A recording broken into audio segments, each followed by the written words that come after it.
My name's Anthony. I'm the co-founder and CCO of Stasher, and we're building the world's first and largest sharing economy solution for luggage storage. And it all started here. This is our proverbial garage picture, because that's where all good startups begin. I used to live between King's Cross and Euston, and I consistently had people asking to leave their stuff at my house. So along with two of my fellow Oxford graduates, we decided, hey, let's open this up to the public and see how it goes. After about a month of running back in the middle of the day from our jobs and lectures to let people in, we said, this doesn't really make sense, but hey, there's a convenience store outside. Why don't I talk to him and get him to do it for us? And that's how we came upon our current business model. We're an online platform that lists local businesses who can store your bags fully insured and cheaper than station facilities. We charge £6 per bag to the users, retain about 55% of that, and pay the remainder to the hosts. And top hosts can generate over £2,000 a month. And of course, there's the increased footfall, which is valuable to them. As a result, we've created a service that people love, and I think that's the best indication that you're really solving a problem for them. Our modal NPS score is actually 10. So why do people need to store their bags? The 10 a.m. checkout. Now, this affects hotel guests as well. Not every hotel is convenient. Not every hotel can store your bags. But particularly for vacation rentals, they do not have a reception or concierge, and that's a massive point of friction. Vacation rentals are also obviously massively growing and increasingly professionalized. And professional managers need to turn it over for the next guest. They can't deal with special requests like luggage storage unless they factored it into their cost model. The partners that we work with actually report that about 50% of users ask about storing their bags. At the same time as this, some of the biggest venues in the world are employing stricter baggage policies. So that's two of the biggest stadiums in the UK, two of the biggest attractions in the UK and probably Europe and the world. In the last year or two, they've applied much stricter policies. So there's a clear need for people to store their bags. And at the same time, the way that we transact is changing. I've used a nice stock picture for my stock point. As a millennial, I can tell you that we are a digital and mobile generation. We insist on everything on demand. I check on my phone because I have data everywhere I go. I want to be aware that it exists before I go, and I want to book on demand when I'm there. Stasher's created a solution that fits those needs and actually provides a service that's cheaper. It's ridiculously easy. You might not be able to see at the back, but this is our actual address, Damarack 243. We have a few locations that are within 5 minutes. You can pick one and book. And if you've logged in before, your details will be saved. It's literally just clicking book now. That's how easy it is to book bag storage. And with this solution, we've gone from 3 guys in an apartment in King's Cross to storing over 75,000 bags in over 400 locations in over 50 cities across Europe. We've raised 2 rounds of funding, and we're now supported by VCs with strong experience in the travel and marketplace sectors. And our growth has been phenomenal. We're currently at 5 times year on year. Importantly, we've really built some key partnerships. And in travel, as you all know, partnerships are important. On the supply side, by which I mean actual hosts on our platform, we work with large hotel chains like Premier Inn, and we're working with the Accor Local program to launch in Paris, and they will be hosts on our platform. In terms of demand, so people who are actually referring users who need to store their bags, we work with large tour operators like Big Bus. We're working with package aggregators like the London Pass. We work, I mentioned, with vacation rental managers, so AirSort is one that's recently raised a bunch of cash.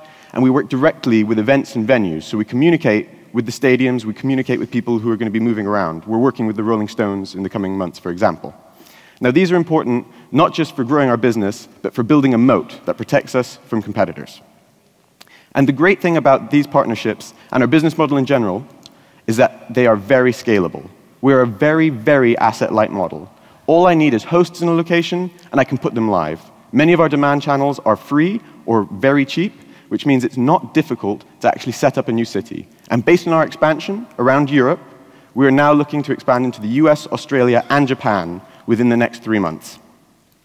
In terms of the revenue opportunity, we know that station facilities in the UK make 25 million a year and growing.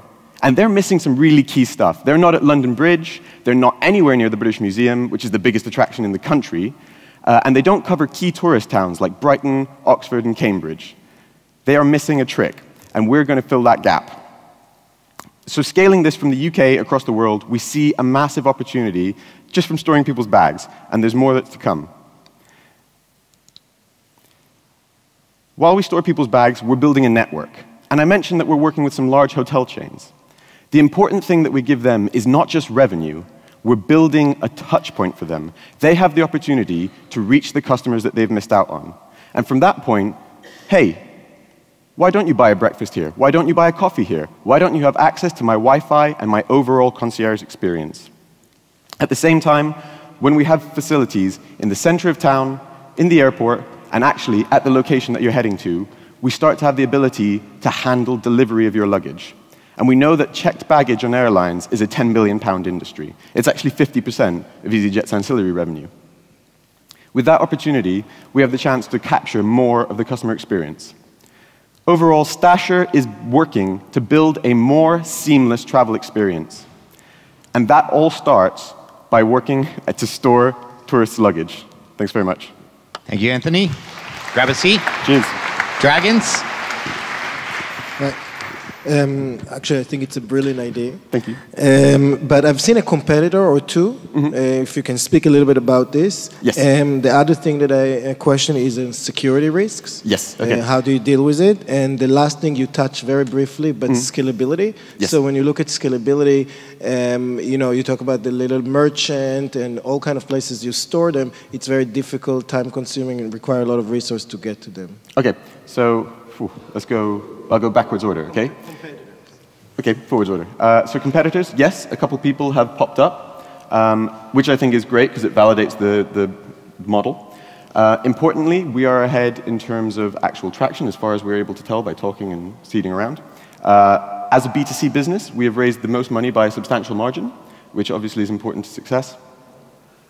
And like in the relationships that we have with hosts, we generally store more directly with the hosts and are like working to actually improve the relationship with them such that they will drop off. So we don't want to be aggressive because I understand that hosts don't take too well to that, but we are going to use progressive revenue tactics to actually encourage them to work solely with us.